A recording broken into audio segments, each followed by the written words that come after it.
Hey, what's up, y'all? So, past month I've been pretty obsessed with Blade Runner. I know. I grew up with it and all, but as a kid, you don't really understand it as much as when you're a 33-year-old like myself. So, I just wanted to kind of go through some things and what makes it amazing and what makes it unique and some fun facts about it. But first, I'll be a real dork and prove my loyalty to the fan base. First of all, you got to get this book, Future Noir. um, it's about the making of Blade Runner. Probably the people call it the Blade Runner Bible. Okay, it has film notes. It's got all hidden juicy details. I have not started it yet, but I got the sequels. This is by K.W. Jeter, not Philip K. Dick, of course, but they knew each other. This has mixed reviews. This one was the most expensive, the fourth one. But anyway, you get them all used, find your own prices. Now, these are really awesome. These are the two not making of, their essays concerning the film. This one's retrofitting Blade Runner. This was released first. And then in 2005, the Blade Runner Experience. Both are freaking amazing. I can't wait to finish those. Super dorky. I got the PC game for like 20 bucks. 1997. No, I didn't know about it until I was getting into it, but this is one of the best games ever. But I have a Mac, but they only released it for PC. It's got like 4 discs too. Um, they're all fine or whatever. But since I have a Mac, I had to download it on GOG.com. You can just download it for like 10 bucks, and you can play Blade Runner right now, the PC game. And if you want to take a look at it, YouTube it or whatever. Last but not least, the most important, is the comic, the 1982 original comic by Marvel. You can, look at the pictures online somewhere like comicpunch.net or something. This was only 20 bucks. It's not like amazingly valuable or whatever, but to me it's valuable as a hardcore fan. So that's that, and of course the films, Blade Runner and Blade Runner 29. And I actually have Blade Runner 2049 in 3D, so I can watch that on my VR, and it's amazing. Like, I'm obviously not as big a fan of 2049 for obvious reasons, but we'll get into that. So, first off, Blade Runner is the best example of a good guy, bad guy role reversal film ever created. You think you're on the Blade Runner's team, but by the end, you're not. And in a sense, obviously, there's going to be spoilers in this, y'all. In a sense, Blade running is not promoted in Blade Runner. Like, Blade running, the act of killing replicants just because they're robots or whatever, is wrong, and Deckard realizes that at the end. So I think that's really interesting. And of course, there's 7 different versions of this film, y'all. And the 3 most popular, of course, the 1982 US theatrical release with the stupid voiceover, which I don't prefer, and the happy ending, which I don't prefer. Then in 92, Ridley Scott got rid of the voiceover and got rid of the happy ending, so a lot of people prefer that. But in 2007, the final cut, that one's my favorite. It has more gore, doesn't have voiceover or happy ending, and it has this cool steel green finish, kind of like what this video looks like weirdly right now. I prefer that, and luckily that's the one on Netflix right now. If you don't want to buy it, go watch it on Netflix. Let's see. What's awesome about that PC game, by the way, is it's set exactly at the same time in which the film is filmed. It's set in November 2019. You're just playing a different detective. You're not playing Deckard, Harrison Ford. You're playing another guy, McCoy.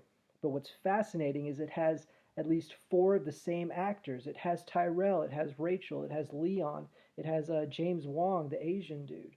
Like, those actors came together to do the PC game in '97, and I'm telling you, it's incredible, y'all. Especially if you have a Mac. Like, it's $8 on GOG.com.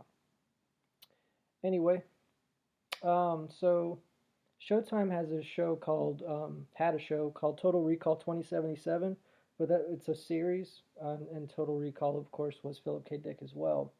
Um, but yeah, y'all should check that out. I haven't really seen it yet, but that's just something if you want to get into. Um, and of course, let's get into if Harrison Ford was a replicant or not.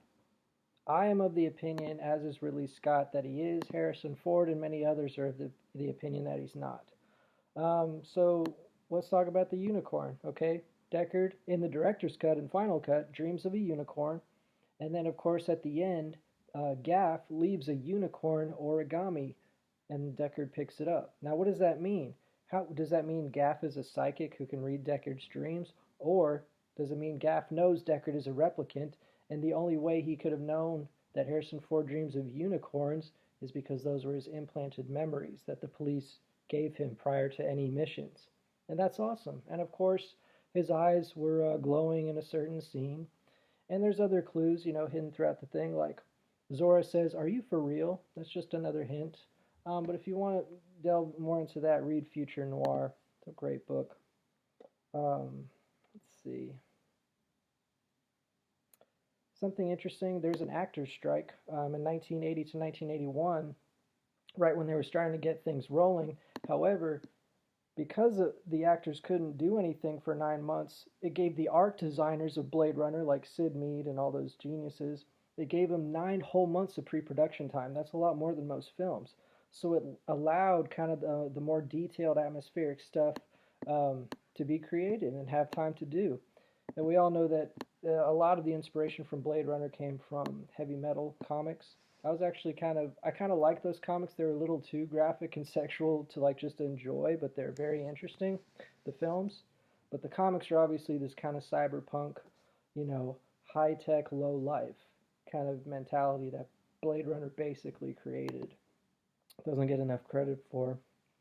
Um, Another thing, we all know Harrison Ford and Ridley Scott they kind of didn't get along during the filming, but that kind of helped with the tension, I think, of Deckard's kind of stubbornness and defensive attitude and kind of bitterness and coldness towards the replicants and stuff, so it kind of made sense. Deckard, he reads a newspaper called The Moon in Antarctica, and I'm a Modest Mouse fan, so I of course grew up listening to The Moon in Antarctica, one of Modest Mouse's greatest albums. And of course I didn't know it was from Blade Runner until this. And of course More Human Than Human, that's a phrase from Blade Runner as well. Kind of interesting. Astrologically, we can say Roy Batty, the actor, Rutger Hauer. Um, he's cold and smart, but surprisingly childlike and humane, and that honestly personifies the Aquarius, which is his sign. Whereas Harrison is a Cancer crab, so tough on the outside, soft on the inside, and not as intellectual or thinking about life as much as Aquarius, so they say. So astrologically, it kind of makes sense. There's a lot of Cancer philosophers out there. I'm not dissing anyone. Um, and we kind of get so caught up with how amazing Blade Runner is that we don't give the author of the book as much credit. Philip K. Dick, um, as you know, I've been studying for, since 2011 when his exegesis came out. His personal philosophies and views on reality are so above and beyond anyone. He's literally probably the top 10 philosophers of the 20th century, but people just think he's a science fiction writer. That's not the case. So if you're really into these kind of concepts and not just the pretty pictures in the movie, you need to read some Philip K. Dick, specifically his exegesis, which explains all of his books. So when Blade Runner came out, June 25th, 1982, it was actually the same exact day as The Thing, John Carpenter's terrifying, awesome, cult classic horror film. But of course, both didn't do too good in the theaters because they were too busy getting in the mood for like Fast Times at Richmond High or E.T. or all these kind of feel-good movies. Whereas Blade Runner was kind of like one of the first dystopian futures that kind of showed maybe we weren't going in the right direction, and it wasn't going to be a utopian Star Trek or Jetsons kind of thing. Like it's kind of really innovative for 1982. We take it for granted right now. Everything is post-apocalyptic or whatever. But if you go before Blade Runner, it wasn't too detailed and visualized as perfectly as Ridley Scott. I'm really excited. One of the last pieces of Blade Runner memorabilia I'm going to get, sorry I'm talking fast, y'all, I don't care, is the Do Androids Dream of Electric Sheep graphic novel. It's 600 pages because it's literally every single word of the book in comic book form. It was a 24 issue span over 2 years. I'm just getting into this one book, and I can't wait, dude. Because guess what? I have not read the book yet. I've not read Do Androids Dream of Electric Sheep yet. So maybe I'll just be weird and read it in comic book form first. Trippy, huh? Welcome to 2020. So Blade Runner 2049, mixed opinions, of course. It would have been better without the baby mama drama, the lack of rain. There wasn't any rain. And Jared Leto's kind of lame, monotone speeches, really annoying. He's talking about we will have billions upon billions of replicants and just take over the world while he's killing his own replicant right there. That's not a way to get billions and billions of replicants everywhere. Sorry, that's just something I kind of had a problem with. And Ryan Gosling, I know you played a replicant, but it's just so overly passive and monotone and bland. I mean, Deckard was a chill guy, but he was a human technically, so he could have a little more emotion than Mr. Ryan Gosling. You did good for the part, however, it just didn't have as much heart as it could have to be more entertaining. To be honest, I fell asleep when I saw Blade Runner 2049 in the theaters. Like it was a midnight showing or whatever, so I was just too tired, man. I passed out, so that's what I'll tell the grandkids. But it also had kind of a scene that stole it from 2013's Her with Joaquin Phoenix, where he is in love with that artificial robot Siri thing. There's a sex scene in there where they have like a real person and the robot's pretending to be the real person. And I didn't really like that. I wasn't entertained at all with that. It's a cool concept, but I've already seen the concept in 2013's Her. And when they kept saying cells within cells within cells, that was so annoying, not entertaining, didn't mean anything. It was just freaking annoying. I don't care what it meant. That's not good film experience. So Blade Runner obviously has a lot of hidden other films in it. Obviously, in the original release, the ending was like on a mountaintop in the middle of beautiful hills and stuff, defying the entire mood of the film. But it was taken from Kubrick's The Shining because Ridley Scott asked if Kubrick could use those shots, and they did. So it has The Shining in there. The police station has the Close Encounters of a Third Kind ship on the top, and just kind of retrofitted and to made to look like a building. It's got the Millennium Falcon in one of the shots. In the very background is a building. And during the tunnel scene, when the car is just driving through the tunnel, that's the same tunnel as Terminator. And of course, Alien. If we want to get into the Alien thing, we're going to have to realize Ridley Scott created and wrote Alien, and Ridley Scott directed Blade Runner, obviously, and basically created and wrote it with everyone. Blade Runner is in the same exact universe as Alien. If you look exactly 10 minutes into Blade Runner, it has gap in his computer screen in the police car. It says purge and it's a red screen. The exact same text and imagery is shown in Alien when Ripley is taking off into space. If you have the Aliens Blu-ray, if you go to the special features, the main guy with the beard in the first Alien, I forget his name, but anyway, his biography said he worked for the Tyrell Corporation. And Tyrell Corporation is not in any Alien movie or Prometheus or Alien Covenant. It's Blade Runner only. So that's another hard tie-in right there. There's also a part where Wayland is talking about his mentor who lived on a pyramid and had weird ideas about how robots should have emotion. That's Tyrell as well. I mean, it's all just the same thing. Speaking of which, if you watch Blade Runner, Tyrell, the actor, he's reading every single line. The lines were so hard he had to have cue cards the whole time. Anyway, in Alien Covenant, if you've seen that, 2017, the android David is fighting with Danny, and he says that's the spirit, just like Roy Batty does in Blade Runner. It's a homage, it's a throwback, but since it's in the same universe, it means a lot more than that. Did I already talk about Blade Runner 2049 in 3D? Anyway, just download FrostWire. Get a $30 freaking. This is a $30, $40 headset. Like you just put your phone in it. You just put your phone in it. Any movies you have in your phone, you can watch on there. It's like IMAX. Okay. I think that's almost it. One fun fact. I was born 210, and the first edition of Do Androids Dream of Electric Sheep was 210 pages. There's that. If we want to get into the whole Blade Runner tying into the same thing as the universe as aliens, we have to realize that the aliens in Prometheus had comic books, right? And those comic books tied in the Predators. So what does that mean? Blade Runner and Predator and Alien and all the engineers are in the same freaking world, bro. And that's why in Alien Resurrection, when they say, Earth, what a shithole, no one wants to go there because Blade Runner is the prequel. It is a shithole after that. You know what I'm saying?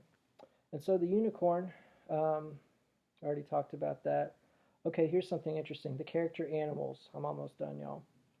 All the characters kind of represent an animal, okay, because they have symbolism tied behind it. So Deckard is the unicorn, kind of the magical person waiting to free his spirit.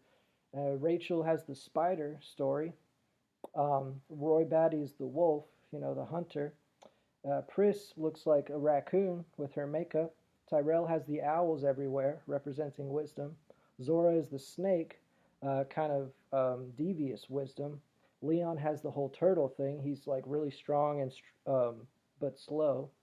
And Gaff, he's kind of all of them because he makes the origamis, right? The first origami is a chicken, which the actor actually made. He made that first origami, but not the second two. And the chicken represents, Deckard being a chicken and not wanting to take the mission. The second origami Gaff makes is the man with the erection, which kind of points out that Deckard has a hard on for the case and he's kind of like doing his thing or whatever.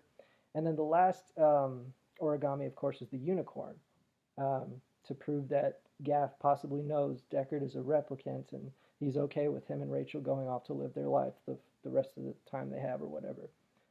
Because who knows if Harrison Ford was a replicant, he might not be a Nexus 6. He could be a 7 or 8 or 9 and have a longer lifespan. Who knows? But anyway, since Gaff kind of represents the evolution of everyone else. He is the culmination, the great observer. He's following Deckard the whole time. That's why he throws him the gun at the end, because he's been keeping up with him. So it kind of represents the chicken to the man to the unicorn. That's kind of the spiritual stage of evolution that he represents, encompassing everyone else. Lastly, let's see. Um, when I first grew up with this, I was kind of upset when I first saw it because they said the robots only had a 4-year lifespan. So at first I was like, okay, well, that's not scary at all. They'll just die in 4 years. They're not going to take over the world. What's the big deal? But as a kid, you don't really understand what film is about and like the point of a journey and experience. So at first I was like, okay, well, who cares? Just wait 4 years. But but once you know Blade Runner, you know that's totally not the point. And the exact point is, what is life? How much should we be appreciating life? And we could die tomorrow, but these guys know they'll die tomorrow, because they have a 4-year lifespan, etc. And just it really makes you question your time. How do you want to spend your time? Being fake and materialistic, like which is what the 80s was promoting. That's why it didn't do good, because the 80s was about a material world and material girl and all that shit. And Blade Runner was like, okay, once you have all the material shit, where's the humanity? And ironically, the replicants were more human than the humans. They're all just wandering around, bumping shoulders in the sidewalks because these open borders has all these cultures going into one specific place, and there's no identity anymore. It's just a mishmash of culture, which is fine. I'm not going to go into that, but it's an interesting way to view the future. Is it good? Is it bad? What parts are good? What parts are bad? And how can we keep the human once we've made everything, to our liking or whatever? What's after that? But anyway, that's Philip K. Dick, genius philosopher, writer. Every single frame of Blade Runner I could have as my desktop wallpaper background. It's brilliant. Oh yeah, and let's get into the soundtrack for 2 seconds. There's 60 different versions of the soundtrack. I'm talking bootlegs and everything.